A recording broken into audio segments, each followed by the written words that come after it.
के मूल, roots of equation. कोई भी इक्वेशन दे दी जाए, समीकरण दे दी जाए, तो उसके मूल कैसे ज्ञात करें उसके बारे में बात हो रही है। उससे पहले मूल कहते किसे हैं, समीकरण, रूट ऑफ इक्वेशन का मतलब क्या है। सपोज करो एक इक्वेशन दी हुई है F of X is equal to 0। इसमें x is equal to alpha put करने पर अगर F of alpha equals to 0, यानी इस इक्वेशन को सेटिस्फाई करता है, अल्फा इस इक्वेशन को सेटिस्फाई करता है, यानी राइट हैंड साइड और लेफ्ट हैंड साइड इक्वल हो जाते हैं, 0 इक्वल्स टू 0 आ जाता है, तो उसे हम उस समीकरण का मूल कहते हैं या रूट्स ऑफ इक्वेशन कहते हैं। फॉर एग्जाम्पल, अगर हमारे पास एक इक्वेशन बन जाए X cube minus 1 equals to 0। अब मैं अगर x की जगह 1 पुट करूंगा तो 1 minus 1 equals to 0, 0 equals to 0 बन रहा है। That means x equals to 1 is the root of this equation X cube minus 1 equals to 0। इसका एक मूल है। या ये भी कह सकते हैं कि x minus alpha is factor of F of X equals to 0। एक गुणनखंड है, ये भी कह सकते हैं हम। अगर x बराबर अल्फा रखने पर 0 बन रहा है या संतुष्ट कर रहा है तो x माइनस अल्फा उसका फैक्टर है, और अगर x बराबर माइनस अल्फा पुट करने पर 0 बन रहा है तो x प्लस अल्फा उसका एक फैक्टर या गुणनखंड होगा। आई बात समझ में। अब फंडामेंटल कंसेप्ट है इसका, फंडामेंटल थ्योरम कह दो या फंडामेंटल रूल कह दो फॉर रूट ऑफ इक्वेशंस हैं, जिसमें सबसे पहला जो पार्ट है वो कुछ इसी फॉर्म में डिफाइन किया हुआ है कि अगर किसी भी equation F X is equal to 0 में x is equal to alpha put करने पर F of alpha equals to 0 बनता है, तो x minus alpha is factor of equation. ये हमारे पास मूल कहलाएगा या उसका एक गुणनखंड कहलाता है। पहला रूल है इसका, इसको हम फर्स्ट मेथड कहेंगे। हम कोई भी वैल्यू सब्सटीट्यूट करके देखते हैं पॉजिटिव और नेगेटिव, उसमें अगर वो 0 के इक्वल यानी सेटिस्फाई कर देता है उस इक्वेशन को, 0 इक्वल्स टू 0 प्रूफ कर देता है, then that is the root of और factor of the given equation. दूसरा हमारे पास कि अगर F X is equal to 0 have n degree power, x की पावर कितनी आ रही है उसमें, n आ रही है। अगर n डिग्री इक्वेशन है, have n degree equation, then there are n roots of equations. अगर n घात का है तो n ही उसके गुणनखंड आएंगे, n ही उसके मूल बनेंगे, ना तो n से कम बनेंगे और ना n से ज्यादा होंगे। ठीक है, जैसे ax² plus bx plus c एक द्विघात की समीकरण है, उसके दो ही मूल होते हैं, अल्फा और बीटा लेके चलते थे, उनका योग और गुणा और वे सब कुछ संबंध था, लेकिन रूट तो दो ही थे। वो दोनों हो सकता है इक्वल हो सकता है एक वास्तविक और एक काल्पनिक हो, ये भी हो सकता है, कोई जरूरी नहीं है, लेकिन होंगे उसके दो ही रूट्स। अगर द्विघात समीकरण है, त्रिघात समीकरण है तो 3 रूट्स होंगे। यानी अगर कोई भी इक्वेशन दे दी जाए, n डिग्री की इक्वेशन है, उसकी पावर n है, मैक्सिमम पावर n है, तो उस केस में उसके n रूट्स बनेंगे। वो आइदर पॉजिटिव हो सकते हैं और नेगेटिव हो सकते हैं और रियल भी हो सकते हैं और इमेजिनरी भी हो सकते हैं। हम इमेजिनरी का मतलब काल्पनिक, आइटा की फॉर्म में भी बन सकते हैं। तो ये हमारे पास अगर n पावर है तो n ही उसके रूट्स आएंगे। उसके बाद में हमारे पास है कि सपोज करो कोई भी इक्वेशन है, उसका एक root alpha plus iota beta है। ठीक है, वन रूट ऑफ इक्वेशन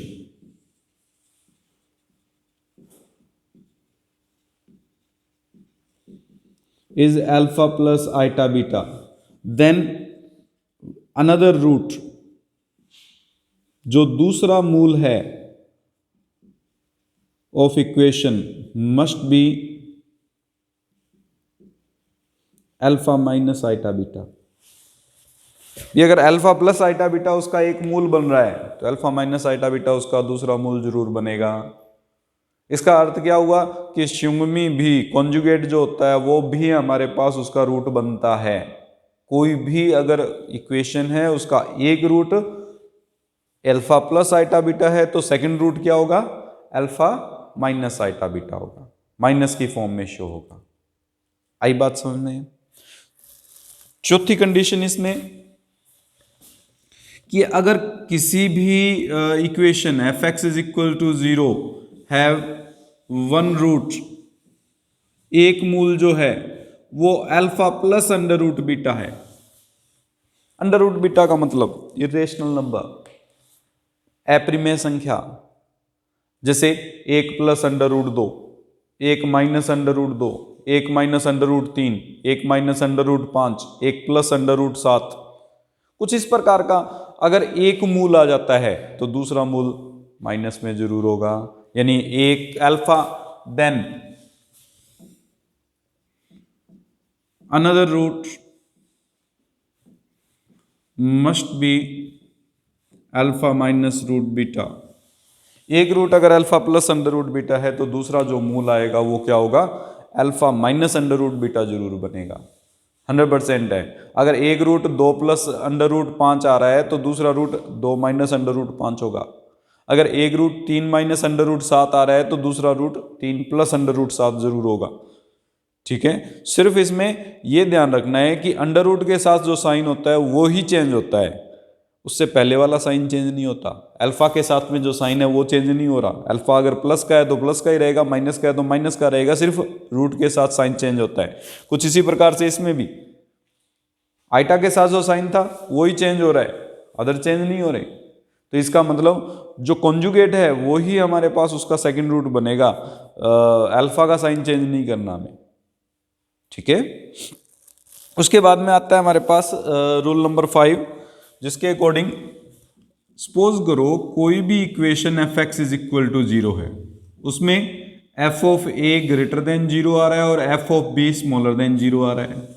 यानी एक वैल्यू पर तो एफ एक्स फंक्शन की वैल्यू जो आ रही है वो 0 से बड़ी आ रही है, पॉजिटिव आ रही है। दूसरे पॉइंट पर क्या आ रही है, 0 से छोटी आ रही है।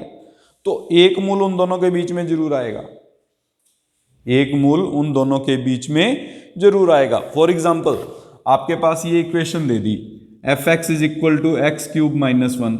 हमें पता है एक्स बराबर 0 रखें तो एफ ऑफ 0 की वैल्यू आएगी 0 माइनस 1, जो नेगेटिव है स्मॉलर देन है 0 से। एक अगर मैं 2 पुट करूं तो एफ ऑफ 2 की वैल्यू आएगी 8 माइनस 1, जो आ रही है 7, जो 0 से बड़ी है। एक पॉजिटिव आ रही है और एक नेगेटिव आ रही है, यानी दो पॉइंट्स पर अगर एक पॉइंट पर पॉजिटिव और दूसरे पॉइंट पर नेगेटिव आता है तो इसका मतलब उनके बीच में एक ऐसा पॉइंट जरूर होगा जहां पर उसका रूट है जो उसको सेटिस्फाई करेगा, 0 इक्वल्स टू 0 बनाएगा। तो यहां पे हमारे पास क्या है कि A and B any 2 points are there, दो पॉइंट्स ऐसे हैं जिन पर डिफरेंट साइन आ रहे हैं, फंक्शन के ऑपोजिट साइन आ रहे हैं, फंक्शंस हैव ऑपोजिट साइन, विपरीत चिन्ह है हमारे पास। तो उस केस में ए एंड बी के बिटवीन एक रूट जरूर होगा। वो ए एंड बी के बिटवीन कौन सा रूट होगा वो हम आइडेंटिफाई कर सकते हैं, कोई भी कैलकुलेशन की जा सकती है। ठीक है, तो ए और बी अगर दो वैल्यूज इस प्रकार से हों कि जिनकी फंक्शन पर वैल्यूज जो हैं वो विपरीत चिन्ह के हों तो उस स्थिति में उनका एक रूट ए और बी के बीच में विद्यमान होगा, मध्य में विद्यमान होगा। और छठा पार्ट है समघात की समीकरण, even degree equation. Even degree equation कौन सी होती है, जिसमें डिग्री इवन हो। डिग्री इवन मीन्स पावर 2 आ जाए, पावर 4 आ जाए, पावर 6 आ जाए, पावर 8 आ जाए। अगर कोई भी इवन डिग्री की इक्वेशन है तो और जो लास्ट स्टेप आ रहा है वो नेगेटिव है, इसमें डिफाइन किया हुआ है कि एक तो इवन डिग्री की इक्वेशन हो और एक लास्ट स्टेप क्या हो, नेगेटिव। अंतिम पद का चिन्ह ऋणात्मक।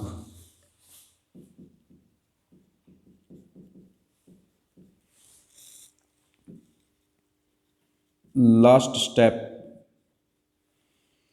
Is negative. सो अगर लास्ट स्टेप नेगेटिव हो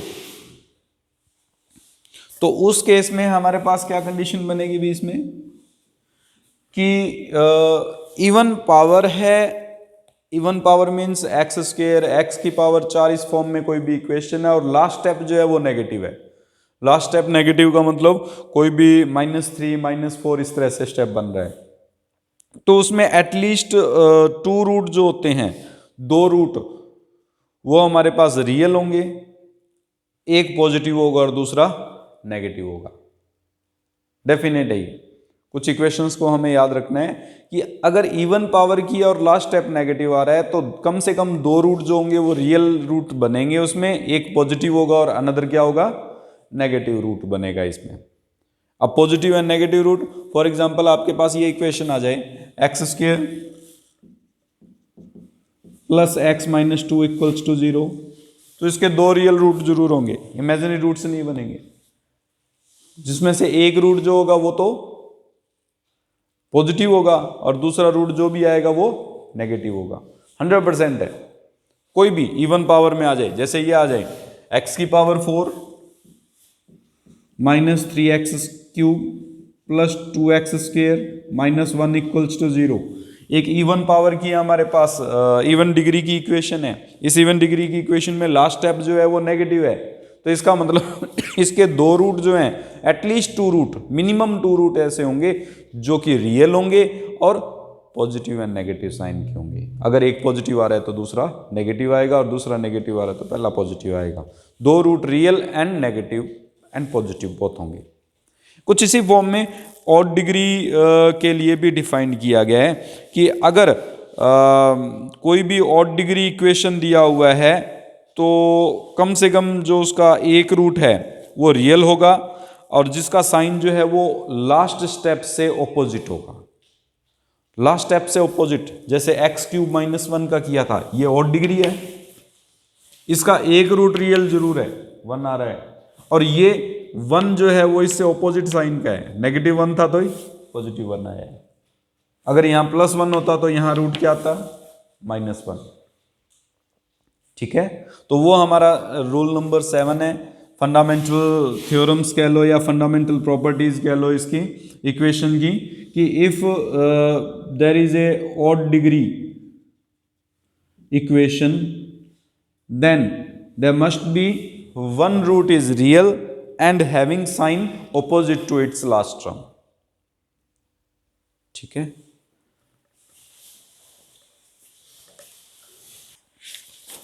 एक्सरसाइज स्टार्ट कर रहे हैं।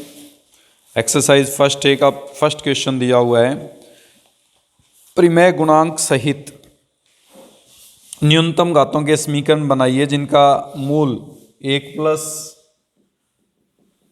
Iota root 5 and beta equals to 1 minus iota root 5। हमें यह दिया हुआ है कि एक इक्वेशन बनानी है whose roots are alpha and beta equals to 1 plus iota root 5 and 1 minus iota root 5। तो इक्वेशन 2 रूट्स दिए हुए हैं, इसका मतलब 2 इक्वेशन क्वाड्रेटिक इक्वेशन बनेगी 2 घात की। अगर द्विघात की समीकरण बनेगी तो 2 घात की समीकरण कौन सी बनेगी वो हमें ज्ञात करना है। अगर 2 रूट गिवन हो तो उससे एक द्विघात समीकरण बनाने का जो मेथड था वो ये था, X square minus alpha plus beta into X plus alpha into beta equals to 0। पहले अल्फा प्लस बीटा निकाल लेते हैं।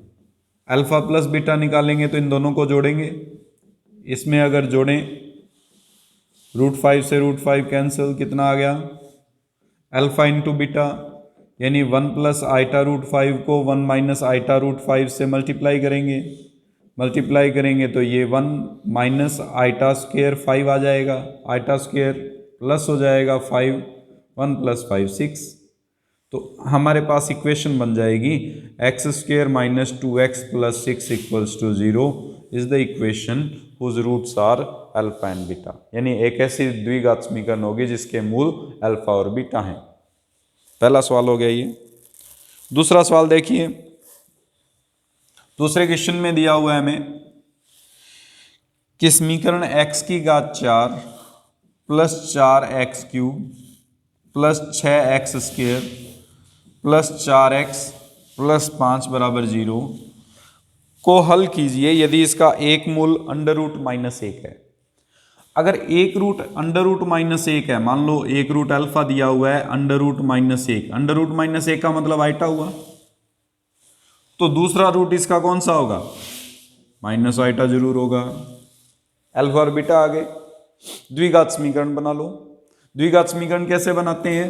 जैसे अभी अभी हमने लिखा था, पहले अल्फा प्लस बीटा निकालेंगे, फिर अल्फा गुणा बीटा निकालेंगे, ये बनेगा। तो द्विघात समीकरण क्या बनी?